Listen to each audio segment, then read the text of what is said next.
your kids, you said that you got a pretty good relationship with them now, especially your Hmm. son, Two, yeah. right? Hmm. Did they ever feed back anything to you, like now that they're adults, because the whole thing that went down with, the family and the breakup and the untying of the knot, like, did you ever hear from them on that? Like, dad, you know, Well, I mean, yeah, there's some things been said. I'm not sure I want to repeat it in broadcast form. yeah, I mean, like, keep in There's mind, some, this is a public broadcast. So, yeah, and to honor my son. Um, but I will say that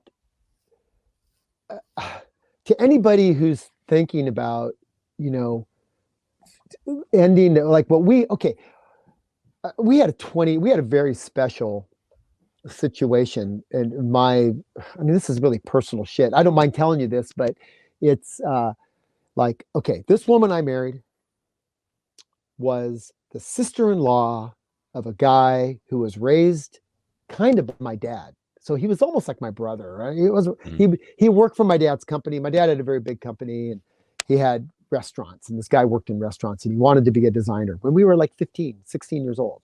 mhm, And I always worked for my dad. That's how I learned this trade so early.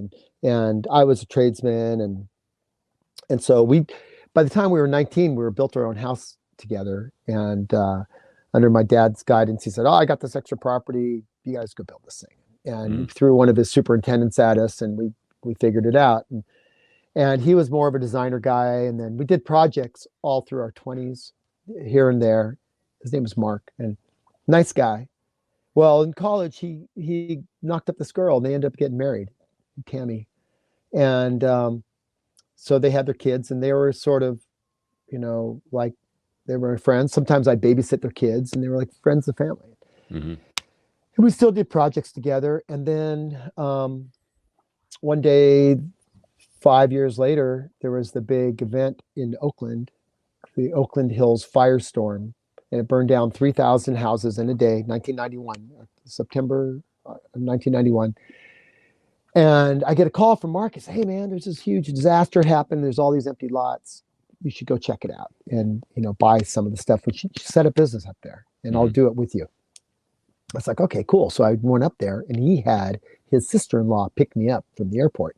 Now I knew her like a couple times. I might have seen her at a party. We never got, didn't hang out too much. But then I that's how I got to know her. But so there was like this big intertwined family, mhm. Families intertwined And that with was the one that other ended up families. becoming your wife, the one that Then picked she you up at the became my airport. wife. Yeah, Right, right, exactly. okay.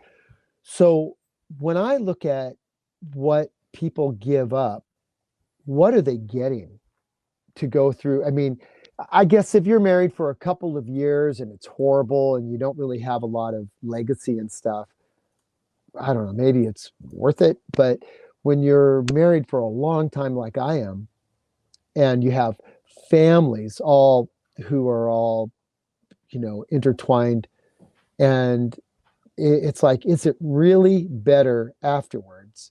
And so I look at what my ex has created, and sure, she got remarried, but it's uh it's like, okay, so she married this guy whose ex-wife married my ex-neighbor.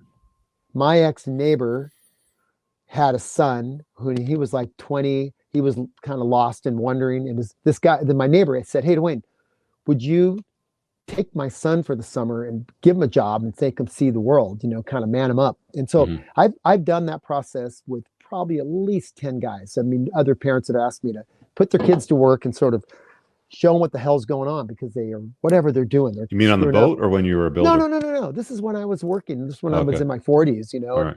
and because I ran a construction business, and I also, I'm an engineer, and I know a lot about a lot of things, and they trusted me to, Mhm. because their sons were just lost at some point. I think he was doing drugs, and he was, his dad wouldn't listen to his dad. So anyway, I did this. So now his son actually told my son, "Hey, you know what? Your dad did like one of the best things ever, and he got my shit together, and he made me see things differently.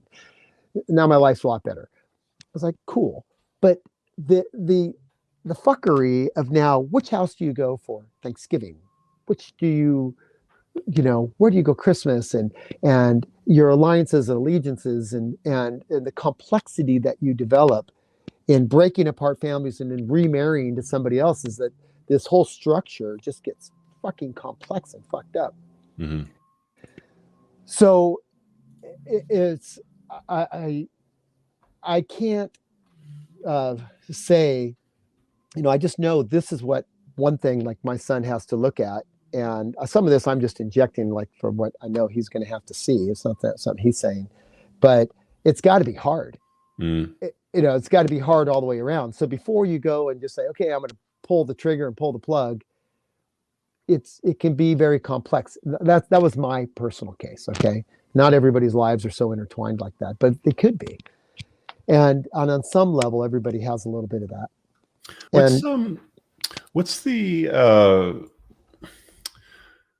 I mean, you got two daughters and a son. So let me ask you this question. So given the experiences that you've had in life right now, and like as you would dispense it to your own kids, is there any, like young man or woman right now watching this, what advice would you give a 22-year-old son versus a 22-year-old daughter? Like, is it different? Is it the same advice when it comes to life advice? you know what? The most stable women I've seen love their father. Hmm. Yeah, I would agree with that 100%. Red Yeah, flag number one is daddy issues, 100%. 100%. And if you get that out of the way, I think almost everything else can be dealt with. Uh, unless they're just psychological, unless they're just, but come on, people are just fucked up. But I was listening to Jordan Peterson today, and he was talking about, like this, all the rampant people changing sex and stuff, and how it's just pop culture, and how it's screwing things up, and the balances of men and women. And I don't, I mean, those are fringe, I would hope. Um, but and I feel a little guilty about that too, because my oldest daughter hates me, and so I feel sorry for her.